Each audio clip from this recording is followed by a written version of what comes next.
ঠান্ডা ওয়েদারে কারা খিচুড়ি খেতে ভালোবাসো কমেন্ট করে অবশ্যই জানিও।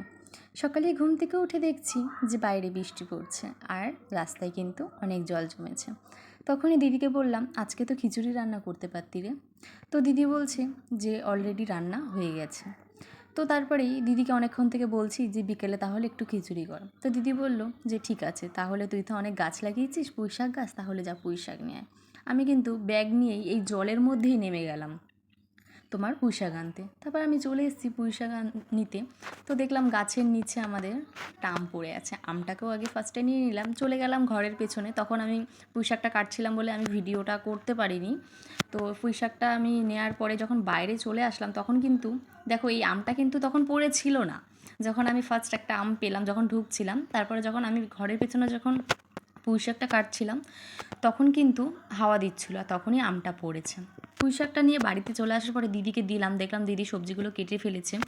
তারপর রান্নাঘরে এসে দেখছি যে দিদি দেখি কি করছে। তারপর দেখলাম দিদি ডালটা সিদ্ধ বসিয়েছে, তোমার ভাজার পরে সিদ্ধ বসিয়েছে। সিদ্ধ হয়ে যাওয়ার পরে তারপর দেখেছি যে সবজিগুলো আমি দিদিকে এনে দিলাম। সেই সবজিগুলো এখানে ছিল তোমার বেগুন ছিল, বেগুনটা ভাজা করবে তো একসাথেই রাখা ছিল। সব সবজিগুলোকেই কিন্তু সিদ্ধ করে নিয়েছে। সিদ্ধ করে নেওয়ার পরে তোমার এখানে দেখেছো চাল দিয়ে দিয়েছে, চালটা ফোটার পরে ওর মধ্যে কিন্তু সবজিগুলোকে দিয়ে দিয়েছে। সবজিগুলো ফোটার সময় তারপরে এখানে তেল কিন্তু দিয়ে দিয়েছে তোমার ফোড়ন দেবে বলে। তারপর ফোড়নটা দেওয়া হয়ে গেছে। দেওয়ার পরে তারপরে দিদি কিন্তু মাছগুলো একটার পর একটা ভেজে নিচ্ছিল। এই মাছটা কিন্তু মা ভাজছিল। তো দেখো কি সুন্দর করে খুন্তিতে করে এক একটা করে তুলে কিন্তু কড়াইয়ের মধ্যে দিচ্ছিল। আমি কিন্তু অনেকটা দূর থেকে ভিডিওগুলো করছিলাম আর মানে ভয় পাচ্ছিলাম যদি তেল ছিটে আসে। মা কিন্তু একটুকু ভয় পাচ্ছিল না। এটাকেই তো বলে মা, মা তো সব পারে করতে।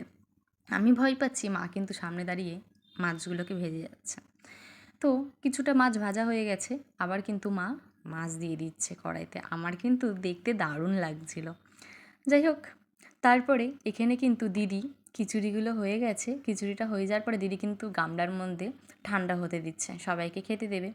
তারপরে মাছ ভাজা হয়ে যাওয়ার পর দিদি কিন্তু এখানে মাও ছিল দিদিও ছিল।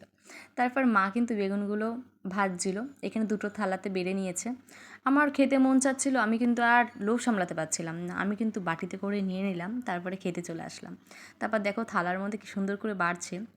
ভিডিওটি যদি তোমাদের ভালো লেগে থাকে একটা লাইক কমেন্ট শেয়ার করতে ভুলো না।